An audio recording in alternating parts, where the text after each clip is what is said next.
السلام علیکم۔ اللہ تعالیٰ فرماتے ہیں، اے ایمان والو ایمان لاؤ۔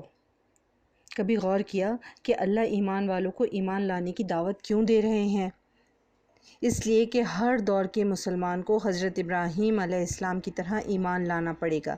حضرت ابراہیم ہمارے ابی، تمام پیغمبروں اور ایمان لانے والوں کے باپ، اور نبی اکرم صلی اللہ علیہ وآلہ وسلم سے لے کر تمام انبیاء ان کی سنت کو فالو کرتے ہیں۔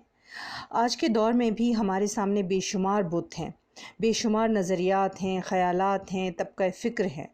وہ بت پرستی کا شکار تھے، ہم شخصیت پرستی، قبر پرستی، اسلاف پرستی اور تقلید کے جال میں پھنسے ہوئے ہیں۔ ہمارے لاتعداد بت ہیں، مذہبی شخصیات، سیاسی شخصیات، بزرگوں کا کہا، اماموں کا کہا، لیڈرز کا کہا، رائٹرز کا کہا، تجزیہ نگاروں کا کہا، اور نہ جانے کس کس کا کہا، سب کا کہا ہم اپنے دماغ میں ڈال لیتے ہیں اور پھر اس پر عمل پیرا ہو جاتے ہیں۔ ارے بھائی، کیا ہمارا دماغ کوڑا دان ہے جو ہر آنے والا اپنی ردی اس میں پھینک دے اور ہم اسے آمنا و صدقنا مان کر نہ صرف اس پر عمل کریں بلکہ کہنے والے کا دفاع بھی شروع کر دیں؟ کیوں؟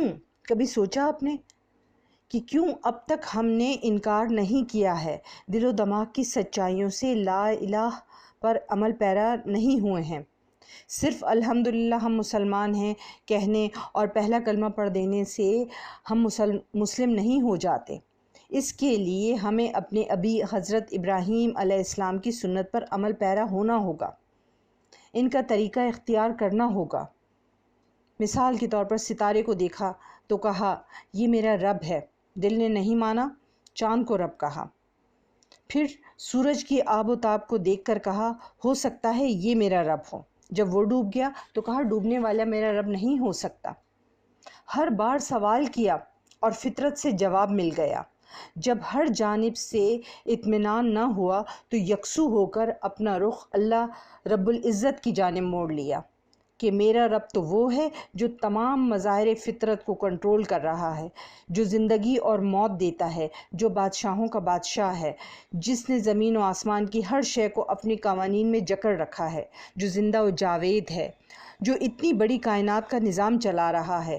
ہر جانب سے رخ پھیر کر حضرت ابراہیم یکسو ہو کر اپنے رب کے سامنے سجدہ ریز ہو گئے۔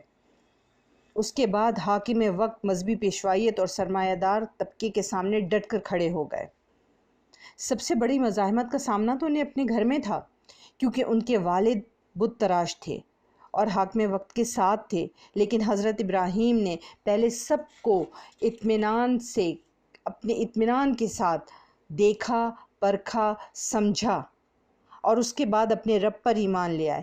یہ ہے شعوری ایمان جس کا اللہ تعالیٰ ہم سے تقاضا کرتا ہے۔ آج ہمارے سامنے بے شمار مسالک ہیں، فرقے ہیں، علماء ہیں، امام ہیں، بزرگان دین ہیں، مقدس ہستیاں ہیں، آئیڈیلز ہیں اور لیڈر ہیں۔ ہمارا یہ حال ہے کہ صرف سنی سنائی پر اپنے مخالف کی ماں بہن ایک کر دیتے ہیں۔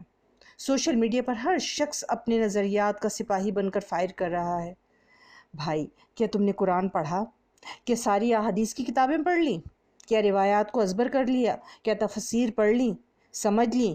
یہ صرف اپنے باپ دادا عالم ممبر پر کھڑے مولوی کی سنی سنائی پر ایمان لے آئے ہو؟ کیا بزرگان کی کرامت تم نے دیکھی ہیں؟ میں مر جانے والے بزرگوں کی بات نہیں کر رہی، جو ان بزرگوں کے جیتے جاگتے شاگرد، گدی نشین، سجادہ نشین اور جانشین ہیں، جن کے ہاتھ پیر چوم کر آپ اپنے لبوں کو زخمی کر لیتے ہو۔ کیا کبھی ان سے کوئی کرامت مانگی؟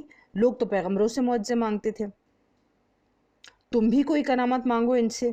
آپ صرف اس لیے معتقد بن جاتے ہو کہ فلاں شخص نے کہا یہ بہت پہنچے ہوئے ہیں، پورا محلہ اس کے پاس پہنچ جاتا ہے۔ کیا آپ نے دیکھا، مشاہدہ کیا، تجربہ کیا کہ وہ کہاں تک پہنچے ہوئے ہیں؟ یا صرف سنی سنائی پر ایمان لے آتے ہو اور انہیں اپنا مولا، داتا، ولی بنا لیتے ہو؟ اگر بزرگان دین کی کرامتیں ہیں تو ان کے شاگردوں میں بھی تو کوئی ایک ایسا ہوگا جو ایک آدھ کرامت کر کے دکھا دے۔ سوچو، غور کرو، عقل سے کام لو، حضرت ابراہیم کی طرح اپنے آپ سے سوال کرو۔ کسی بت کا ہاتھ، پیر اور سر توڑ کر اس کی کرامت کا انتظار کرو؟ یہ اللہ ہے بلند شان والا، عزت و عظمت والا، زمین و آسمان کا مالک، جس نے نہ صرف مسلمانوں کو بلکہ تمام بنی نوع انسان کو سوچنے سمجھنے کی دعوت دی ہے۔ عقل سے کام لو، عقل سے۔ اس رب العزت نے اور علم و حکمت والے رب نے غور و فکر کا طریقہ بھی بتا دیا ہے۔ سائنسدان اسی انداز پر اپنی فکری صلاحیتوں کو آگے بڑھاتے ہیں۔ ان کی ریزننگ، ان کی تھیوری، ان کے تجربات، ان کے نظریات، ان کے انکشافات اسی اصول کے تحت ہوتے ہیں۔ یہی سوال ہیں جن کے ذریعے ہر سائنسدان کے علم کو ہر آنے والا دوسرا سائنسدان آگے بڑھاتا ہے، اس کی تھیوری کو آگے بڑھاتا ہے۔ یہ ہے انالیٹیکل تھنکنگ، یہ ہے سائنٹیفک تھنکنگ۔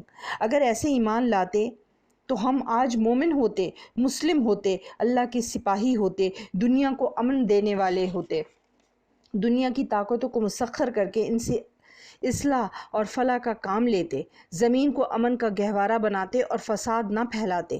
لیکن ہم تو اندھے، گونگے، بہرے اور عقل سے کام نہیں لیتے، کیسے چوپایوں کی طرح زندگی گزارتے ہیں۔ سوچو ہم کیا ہیں؟ جو آتا ہے ہانک کے لے جاتا ہے۔ ہم سنی سنائی پر اس شخص کا دفاع شروع کر دیتے ہیں، سوچتے ہی نہیں، غور ہی نہیں کرتے۔ ہم تو حضرت ابراہیم کی اولاد ہیں، حضور اکرم صلی اللہ علیہ وآلہ وسلم کی امت ہیں۔ ان کی تعلیم کیا تھی ہمیں نہیں پتہ، بس بھیڑ بکریوں کی طرح ہر ہانکنے والے کے ریوڑ میں شامل ہو جاتے ہیں۔ سوچو، غور کرو، عقل سے کام لو۔ کیا ہم اللہ کے بندے ہیں؟